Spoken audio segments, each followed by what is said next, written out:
Ouh là là, on est très blanc, hein. Ton sur ton avec le pull, dis donc, hein. Faut prendre le soleil, Cynthia. Il faut aller faire du ski. Je vais vous parler d'un livre. Mais d'un livre. Quelle journée. On est en... Pourquoi je fais ça? Je pas de montre. On est en décembre. Alors je sais pas quand est-ce que je vais diffuser cette vidéo, mais je pense qu'on sera en décembre. Je pense qu'on peut dire officiellement que c'est mon coup de cœur de l'année 2023. C'est beau, non? Continuer à avoir des coups de cœur comme ça, même au mois de décembre, je trouve ça magnifique. Aujourd'hui, on parle du joli roman de Zoé Brisby qui s'appelle Les Mauvaises Épouses, publié chez Albin Michel. Alors attendez, je plante le décor de ce livre. Non, attendez, il faut qu'on y aille par étapes. Parce que vraiment, il est... Vous voyez, c'est comme une pâtisserie de Cédric Grolet. J'en ai jamais mangé, mais c'est un peu un truc haut de gamme. Et du coup, t'as pas envie de te jeter dessus tout de suite. Tu vois, t'as envie d'admirer, de regarder, de goûter un petit bout, de savourer. Tu as envie de déguster. Et ben là, on va le déguster, les gars. Donc attendez, je plante le décor.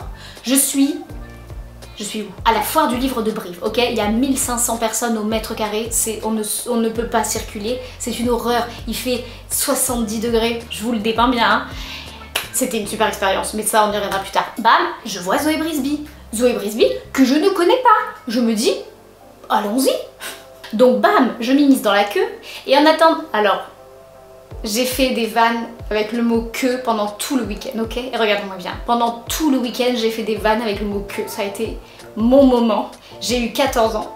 Tout le week-end, c'était merveilleux. Bon bref, donc je m'immisce dans la file d'attente, conséquente en plus, et bim bam boum, voilà, j'attends mon tour. C'est à moi, donc je lui dis bonjour. Déjà, et que je connais rien d'elle et que j'aimerais bien du coup qu'elle me conseille, savoir par quel livre il faut que je commence, etc. Et donc elle me dit, eh ben il faudrait peut-être commencer par le dernier parce qu'il est différent des autres. C'est une nouvelle facette de moi et peut-être qu'on peut commencer à me connaître par ce biais-là. Et il y avait une femme, je ne sais pas qui c'est, à côté, qui était genre sa fan numéro 1 et qui m'a dit, mais oui absolument, c'est celui-là qu'il faut prendre, blablabla. Bref, n'en fallait pas plus.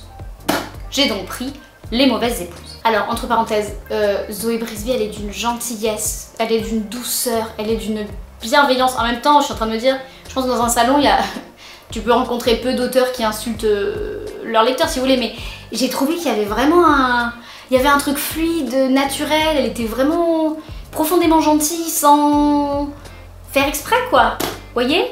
D'elle-même. Donc les mauvaises épouses, c'est dur à dire ce mot, les mauvaises épouses. Les mauvaises épouses, De quoi ça parle? Alors, on est aux États-Unis, on est à Las Vegas en 1952. 1952, qu'est-ce que ça veut dire? Ça veut dire qu'on est en pleine guerre, enfin, pas moi, les personnages sont en pleine guerre froide et le pays, en l'occurrence, étudie les retombées radioactives des bombes nucléaires qui sont balancées dans le désert. Et juste à côté de cette base militaire, de cette joyeuse et colorée base militaire, se trouve une banlieue chic dans laquelle vit Summer. Alors Summer, c'est l'épouse modèle des années 50, vous savez, avec tac, le brushing là, la robiquette, le tablier, le petit collier de perles. C'est une femme au foyer tout à fait, complètement, entièrement dévouée au bonheur de son mari au détriment du sien évidemment, qui organise des événements mondains. Alors en apparence, Summer, elle joue ce rôle de femme au foyer modèle à merveille. En apparence seulement parce qu'elle étouffe. Au début, elle refuse quand même de l'admettre, mais ce rôle de oui, je prépare le gigot tous les soirs pour mon mari, je me fais belle parce que je veux son bonheur, bah ça la gonfle. Et en plus de ça, elle est convaincue, et d'ailleurs elle est la seule dans ce cas, que ces bombes nucléaires qui sont... Qu'est-ce qu'on fait avec une bombe? On la lance, qui explose dans le désert juste à côté d'elle, sont dangereuses. Et c'est dans ce contexte tout à fait joyeux que débarque Charlie. Charlie, c'est la femme d'un des militaires qui vient d'intégrer la base. C'est une femme forte, indépendante, très sensuelle, qui va venir troubler Summer et qui va venir faire germer cette petite envie de liberté dans sa tête. Il est long le résumé. J'ai fait un long résumé là. J'ai raconté tout le livre quoi. Alors ce livre, ça a été ma drogue. Regardez-moi bien. Je me levais, je le lisais. Après j'étais obligée d'aller travailler. Mais pendant mon travail, j'y pensais. Je n'avais qu'une envie, vraiment, il était à côté de moi et il me soufflait viens me lire, je sais que tu le veux. C'est la première fois, enfin, c'est une des premières fois où vraiment ça me fait ça. J'ai été tellement prise dans l'histoire, dans l'intrigue. Je sais pas en combien de temps je l'ai lu, je pense que j'ai dû le lire en 3 jours, mais voilà, pendant 3 jours, j'ai pensé Mauvaise Épouse, j'ai dormi Mauvaise Épouse, j'ai mangé Mauvaise Épouse, c'est très dur à dire. Il est extraordinaire.